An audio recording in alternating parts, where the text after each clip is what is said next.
ইউক্রেনের প্রতিরক্ষা ব্যবস্থা জোরদার করার অঙ্গীকার নিয়ে প্যারিসে একত্রিত হলেন নেটোভুক্ত ৩৪ দেশের সেনাপ্রধানরা। এছাড়াও এতে অংশ নিয়েছে জাপান, অস্ট্রেলিয়া। সম্মেলন শেষে ইউক্রেনের জন্য সহায়তা আরও বাড়ানোর বিষয়ে দেশগুলো একমত হয়েছে।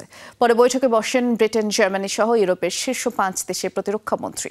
এদিকে ইউক্রেনের শান্তি প্রতিষ্ঠায় তুরস্ককে ভূমিকা রাখার আহ্বান জানিয়েছেন পোল্যান্ডের প্রধানমন্ত্রী।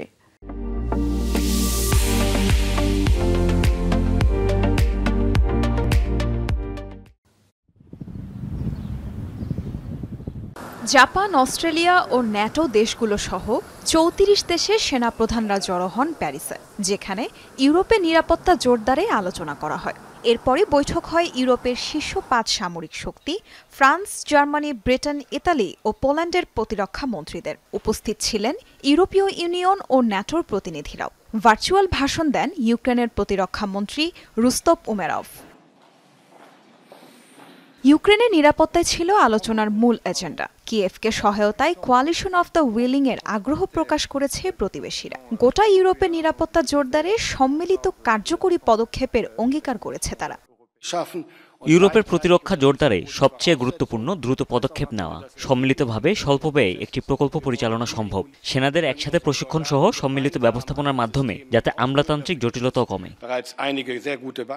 ফরাসি প্রতিরক্ষা মন্ত্রী সেবাস্তিয়ান লেকুর্নো বলেন, ইউক্রেনের সেনাবাহিনীর সামরিক সক্ষমতাই হতে পারে দেশটির নিরাপত্তার প্রথম গ্যারান্টি।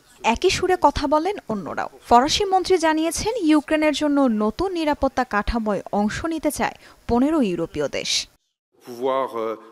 আমাদের নিরাপত্তা কাঠামো কিভাবে দীর্ঘমেয়াদী শান্তি ও যুদ্ধবিরতি নিশ্চিত করতে পারে সে বিষয়ে পরিকল্পনা করেছেন আমাদের সেনাপ্রধানরা। টেকসই নিরাপত্তা ও স্থিতিশীলতার জন্য অনেক দেশই এই প্রকল্পে যুক্ত হতে চায়।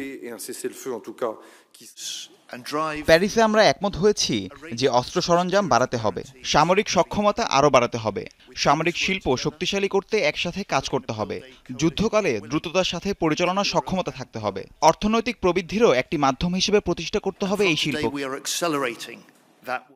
প্যারিস থেকে এরপর আঙ্কারা সফরে যান পোল্যান্ডের প্রধানমন্ত্রী। ইউক্রেন শান্তি আলোচনায় মধ্যস্থতার জন্য তুরস্কের প্রতি আহ্বান জানান তিনি।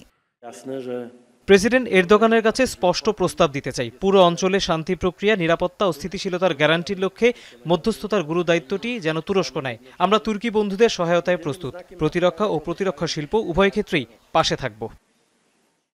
ডোনাল্ড ট্রাম্প ইউক্রেনকে সহায়তা বন্ধের ঘোষণার পরই উদ্বিগ্ন হয়ে পড়ে ইউরোপ। নতুন করে আলোচনা শুরু হয় প্রতিরক্ষা সক্ষমতার দুর্বলতা নিয়ে, বিশেষ করে দূরপাল্লার অস্ত্র, আকাশ প্রতিরক্ষা, ইলেকট্রনিক ওয়ারফেয়ার ও গোয়েন্দা সক্ষমতার অভাব নিয়ে। ইউরোপের নিরাপত্তায় চলতি মাসের শুরুতে ইইউ প্রধান উর্সুলা ভন দের লিয়েন ৮০০ বিলিয়ন ইউরোর প্যাকেজ ঘোষণা করেন।